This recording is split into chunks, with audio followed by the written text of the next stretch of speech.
Hey gang, Jason here with 117. I'm not a sports person. Growing up, I was a bowler. I know, exciting, right? I was never much into teams. But a couple of years ago, I needed some accountability in my life, and I needed to get healthy. So I decided to try CrossFit, and I loved it. The encouragement, the friendships, the drive to start out the day right. Here in the midst of coronavirus, that's what I miss the most. The people at my box. So this week, it's all about them and how friends help us fight on. But first, I want to ask you to be a friend of 117. Please take a moment and like and share this video. Be sure that you log on to YouTube and like and subscribe to our channel. And finally, check out our website where you can sign up to receive our videos via email. Okay, commercial over. Back to the topic at hand. This week's COVID stress has been mounting. Parents are ready to throw in the towel on homeschooling, Netflix is struggling to keep cabin fever at bay, and the thought that social distancing could continue for months, if not more than a year, feels like a punch in the gut. I've been trying everything to keep myself busy, but it's not working. There's only so much you can do, and we'll cover that next week. But for right now, I'm feeling overwhelmed, out of focus, and unmotivated. I just want to run. The prophet Elijah in the Old Testament knows exactly how you feel. 1 Kings 19 tells a story of how the evil queen Jezebel had decimated the prophets of God, and now she was going after Elijah. Alone and outnumbered, he was feeling like the whole world was after him, and so he ran, because that's what stress does to you. Anxiety and depression divide relationships and tell you lies. They drive you away from the support system that you need when you need it most. In reality, good friends are our greatest strength. That's why Jesus sends the disciples out in pairs. It's not because they were going to do a lot of heavy lifting. It's so that they could support each other and encourage one another. It's so they can be a steady and faithful voice in each other's lives. Friends help us stay in the fight. Whether you're stressed over the coronavirus or struggling with relationship problems, you have a new baby or tough times at work, or you're frustrated over finances, friends are our secret weapon. And from Jesus' example, the single greatest thing that a friend can do is to be present. It's called the ministry of presence, and it's the easiest and hardest thing that you'll ever do. Like sitting in a hospital waiting room, you just have to be there and listen. Don't judge me, don't diagnose me or try to fix me, and don't give me false hope. Generally, women want someone to listen, and men want someone to help them brainstorm, but neither wants to become your project. Simply listen to them and let them know that you're not crazy for feeling the way they do. Often they feel bad, as if they shouldn't be that weak or they're not allowed to think that way. We need someone to validate the way we feel and tell us that it's okay. A friend is present. A friend is also an encourager. Right now, that's what I'm missing most from my CrossFit community. High fives and fist bumps. Every morning at 5 a.m., there they are. No matter how sore or crappy we're feeling, we're there for each other to take on the day. We encourage each other because it's not about being the fastest or lifting the most, it's about staying in the fight. We cheer each other on and we don't clean up until the last person finishes because friends come first. Our friends need to hear that from us. We need to encourage them to keep fighting. Encouragement comes in lots of forms, but beyond the cheering, it sometimes means just reminding them of who they are. You always see the best in people. You're so creative. I'm telling you, we've got your back. In the midst of stress and strain, it's easy to forget these truths. We wear blinders and we begin to believe the lies that are piling on top of our fears. A friend is an encourager who speaks the truth. Now, at the same time, it helps to see the positive side of that truth. When we're in the middle of a workout, it's easy to start complaining. My legs hurt. This sucks. That's not false. It's not a lie, but that's not going to get you anywhere.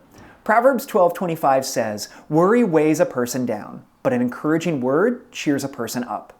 We don't need to make the burden any heavier than it already is. Instead, a friend will look for the positive. In the middle of a workout, we cheer each other on. You're almost there, only 3 more rounds, and then Starbucks. In the rest of my life, I have a friend who regularly shoots out a text to let me know that she's praying for me. Other friends on Facebook post pictures and scriptures that remind us of the goodness of God. And have you seen John Krasinski's SGN? If not, check it out. Good stuff. Positive encouragement. Sometimes you just have to state the obvious.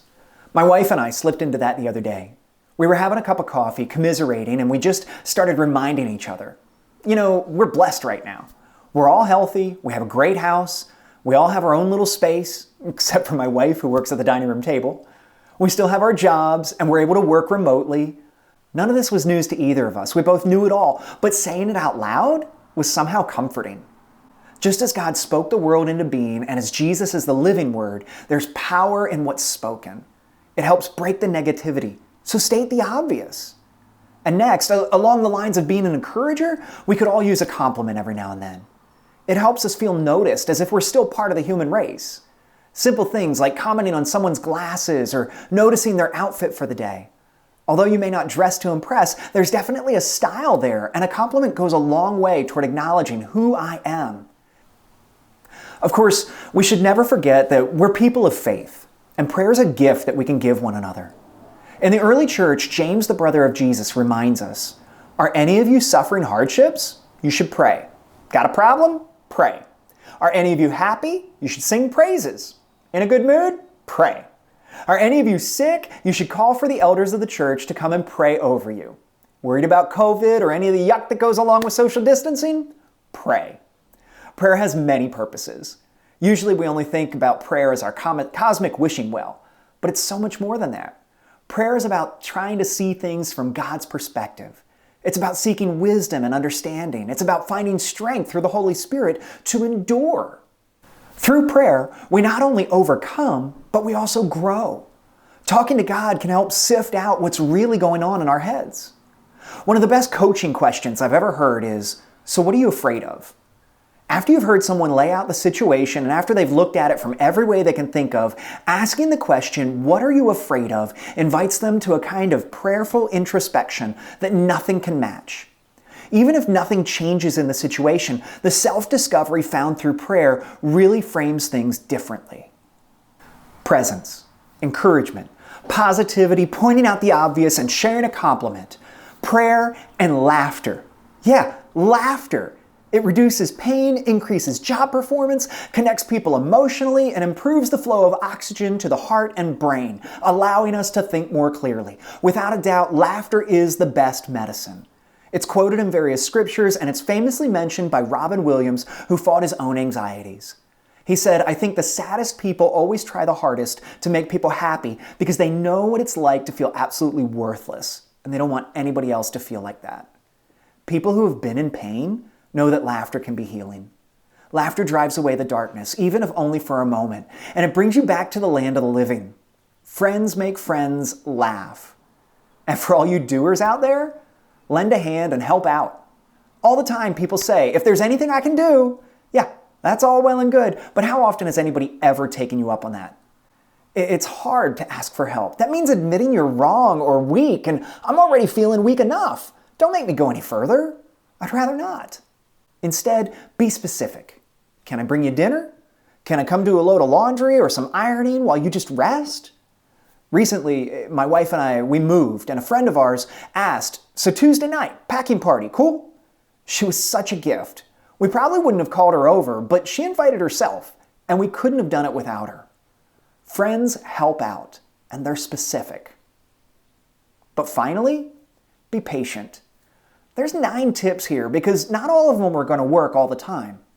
And as a good friend, I need you to endure a few no's. I need you to be patient and persistent with me. Don't give up on me. The book of Acts says that the early church would often eat together, sharing a meal as an act of intimacy and family. Inviting your friend to lunch or dinner or coffee is a great thing, but if they don't say yes the first time, don't stop inviting them. The invitation lets them know that you see value in them, and just because I said no this time doesn't mean I'll always say no. Be patient and persistent. You know, as I share these 9 tips, I'm not sure if I'm the one fighting depression or if I'm the friend helping someone fight through it. Either way, it doesn't really matter. We're in this together, and that's our greatest strength. Community keeps the flame of hope alive. Will you be the hope for others? Will you help friends fight fear and worry? We will. We are 117. Y'all, I want to thank you for taking the time to watch this video. If you found it helpful, I want to ask you to do 3 things. First, subscribe and like our videos. If you can share them with somebody who needs them, your subscription will help us reach more viewers. Second, if you want to talk with someone about your own worries, email us at 117communities@gmail.com. We'll find a way to connect. And lastly, if you can consider giving, we're a nonprofit 501c3 focused on building community, and even a small monthly gift will help so many. Thanks for watching, and we'll see you again soon.